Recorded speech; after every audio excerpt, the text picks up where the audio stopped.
kelompok 5 akan mempraktekkan percobaan sederhana pada bidang miring untuk mengukur sudut pada ketinggian tertentu dan mengetahui pengaruh sudut kemiringan terhadap besar kuasa atau gaya. Alat dan bahan-bahannya yang pertama yaitu papan bidang miring, balok penyangga, ada timbangan digital untuk mengukur massa, ada balok kayu, neraca pegas untuk mengukur gaya, busur untuk mengukur sudut, dan mistar 50 cm. Langsung saja yang pertama kita ukur panjang lintasan menggunakan mistar. Catat pada kertas yang sudah disediakan, kemudian ukur juga ketinggian.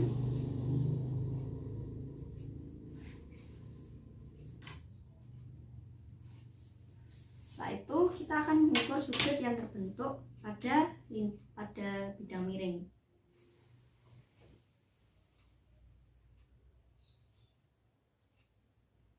Sudut yang terbentuk 10 derajat. Setelah itu kita ambil neraca pegas dan kaitkan balok kayu pada neraca pegas. Taruh balok kayu pada lintasan bidang miring dan tarik ke atas. Kemudian lihat angka yang ditunjukkan oleh neraca pegas.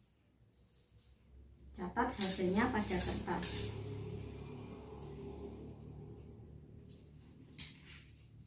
Kemudian yang kedua, kita akan mengubah balok penyangganya menjadi seperti ini.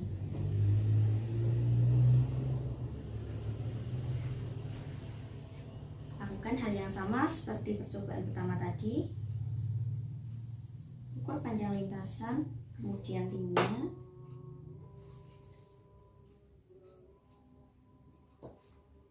Setelah itu kita akan mengukur sudut pada ketinggian tersebut.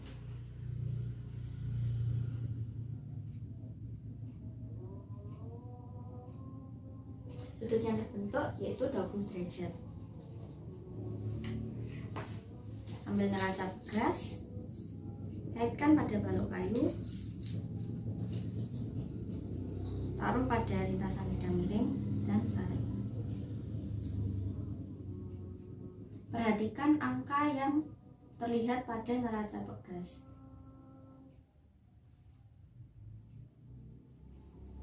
Setelah itu catat pada kertas.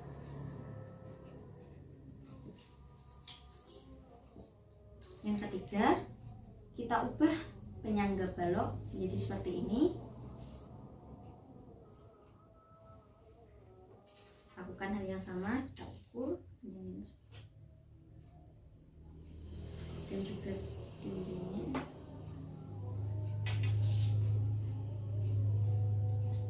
Catat pada kertas yang sudah disediakan. Kemudian kita akan mengukur sudut pada bidang miring seperti ini.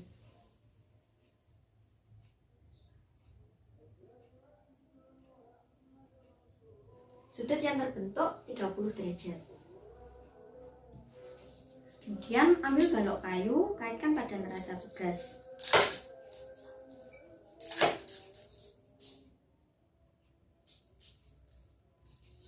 Letakkan balok kayu pada lintasan bidang miring dan tarik. Lihat angka yang ditunjukkan oleh neraca pegas.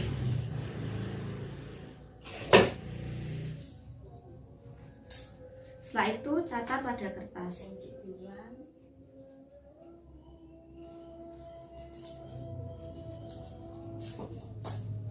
Kemudian yang selanjutnya kita akan mengubah ketinggian balok penyangga dan mengukur sudut yang terbentuk.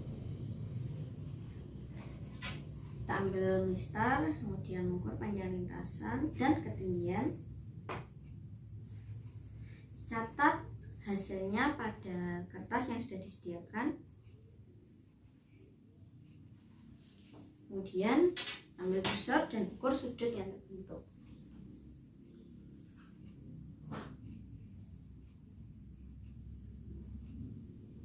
Sudut yang terbentuk pada bidang miring 30 derajat. Ambil neraca pegas dan balok kayu, kemudian kaitkan balok kayu pada neraca pegas.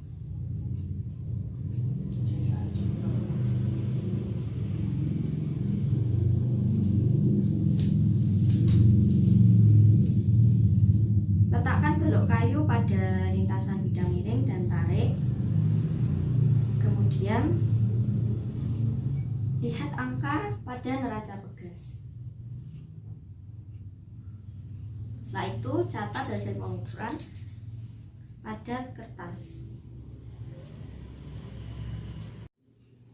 Pada praktek percobaan sederhana bidang miring tadi sudah diperoleh data-data sebagai berikut. Sudut sebesar 10 derajat, gaya yang ditunjukkan oleh neraca pegas besar 0,50 Newton. Kemudian yang kedua, sudut dengan kemiringan sebesar 20 derajat, gaya yang dihasilkan 0,65 Newton. Kemudian yang ketiga, pada sudut kemiringan sebesar 30 derajat, gaya yang dihasilkan sebesar 0,75 Newton. Kesimpulan yang dapat diambil dari percobaan kali ini yaitu semakin besar sudut atau kemiringan yang digunakan, maka semakin besar pula gaya yang dihasilkan oleh benda.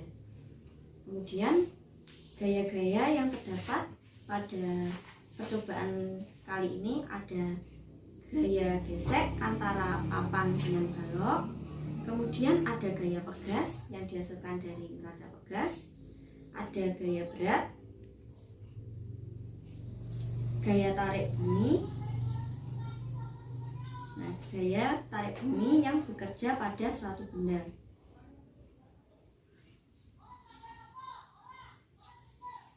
Kemudian ketika kita tarik seperti ini, ada juga gaya normal yang bekerja. Gaya normal yang bekerja ke atas.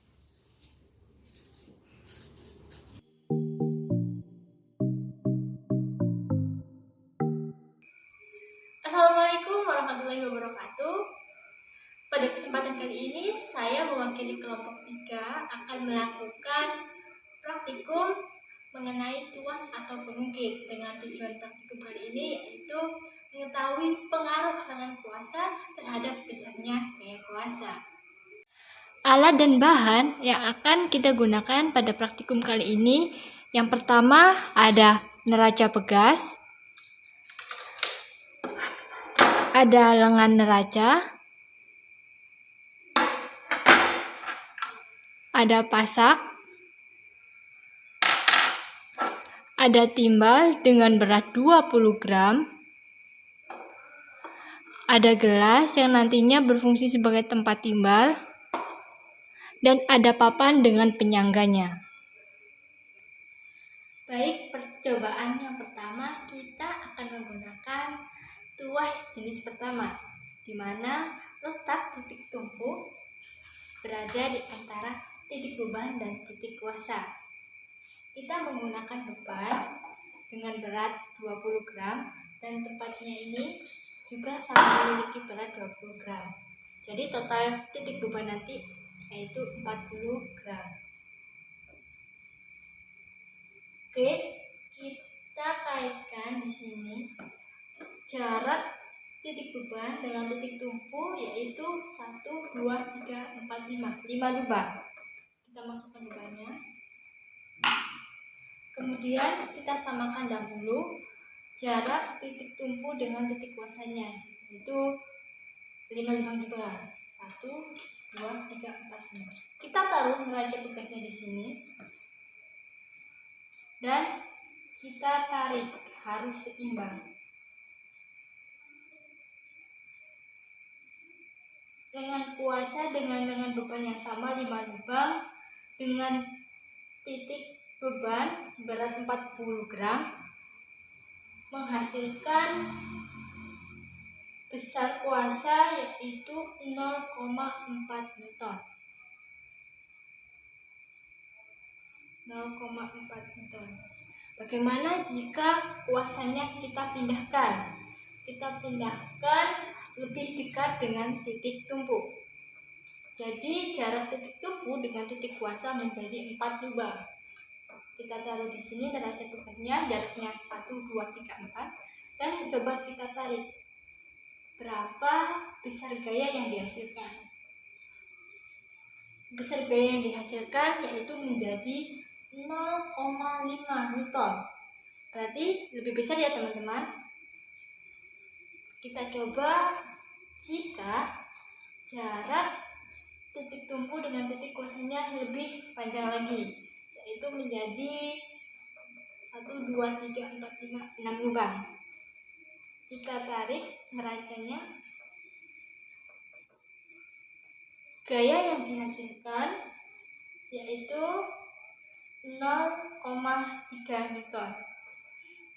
Jadi dari percobaan ini pada tuas jenis pertama terbukti jika panjang lengan kuasa mempengaruhi besar gaya kuasa, di mana jika lengan kuasa lebih panjang maka gaya yang dihasilkan akan semakin kecil. Bagaimana dengan tuas jenis kedua? Mari kita coba. Percobaan selanjutnya mari kita gunakan tuas jenis kedua, di mana tuas jenis kedua titik beban berada di antara titik kuasa dan titik tumpu. Dengan berat beban yang sama sebesar 40 gram, kita letakkan titik bebannya yaitu dengan jarak 1, 2, 3, 4, 5, 6 lubang dari titik tumpu. Kemudian titik kuasanya kita kasih jarak 1, 2, 3, 4, 5, 6, 7, 8 lubang dari titik tumpu. Kita letakkan neracanya di sini dan kita angkat. Besar gaya yang dihasilkan di neraca menunjukkan angka yaitu 1 Newton. Bagaimana jika titik kuasanya kita panjangkan? Kita panjangkan menjadi 8 lubang. Kita tarik neraca pegasnya, harus seimbang ya, dengan jarak 1, 2, 3, 4, 5, 6, 7, 8, 9. Berarti tadi 8 lubang, sekarang 9 lubang. Nah, neraca menunjukkan angka yaitu 0,9. Berarti gaya yang dihasilkan di sini lebih sedikit. Kita tarik lagi neraca menjadi 1, 2, 3, 4, 5, 6, 7, 8, 9, 10, 11, 12 lubang. Lebih panjang ya lengan kuasanya teman-teman. Kita tarik neraca bekasnya dengan seimbang. Oke, seimbang. Pada neraca bekas dihasilkan gaya sebesar 0,7 teman-teman. Berarti lebih panjang lengan kuasanya, berarti gaya yang dihasilkan lebih sedikit. Jadi di sini pada tuas jenis kedua sudah terbukti juga. Bagaimana dengan tuas jenis ketiga?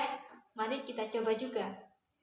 Baik, kita akan melanjutkan dengan tuas jenis ketiga, di mana tuas jenis ketiga ini titik kuasa berada di antara titik tumpu dan titik beban. Mari kita rangkai. Kita kasih jarak lengan beban yaitu sepanjang 12 lubang. 1, 2, 3, 4, 5, 6, 7, 8, 9, 10, 11, 12 lubang. Dan kita letakkan neraca pada titik ke 1, 2, 3, 4, 5, 6, 7. Kita letakkan di sini saja ke 7.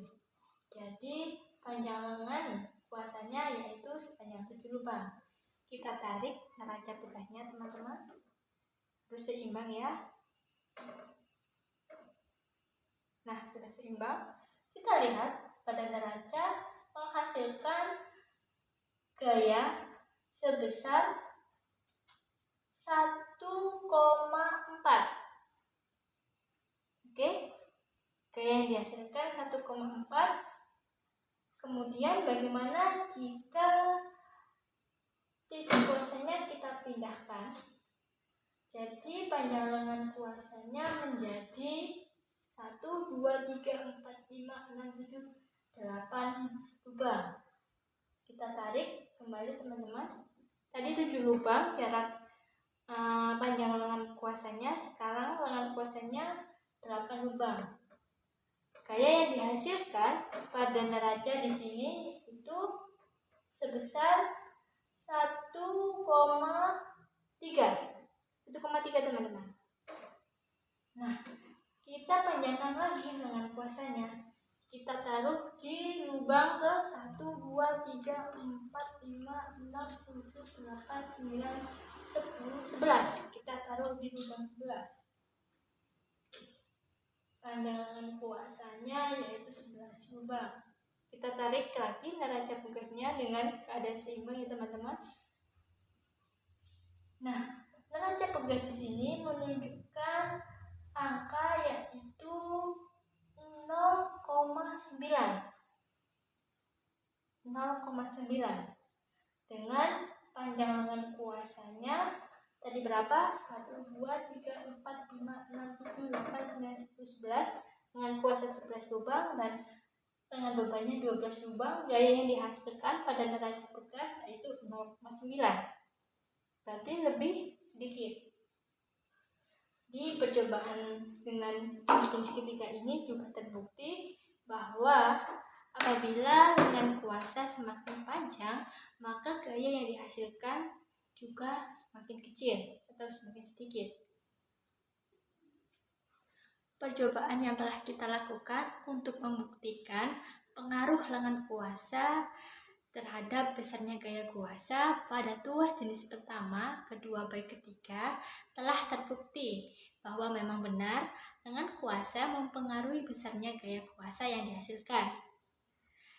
Jadi dari praktikum tadi kita ketahui bahwa semakin panjang lengan kuasa, gaya yang dihasilkan semakin sedikit atau semakin kecil. Terima kasih. Praktikum kali ini seru bukan? Assalamualaikum warahmatullahi wabarakatuh.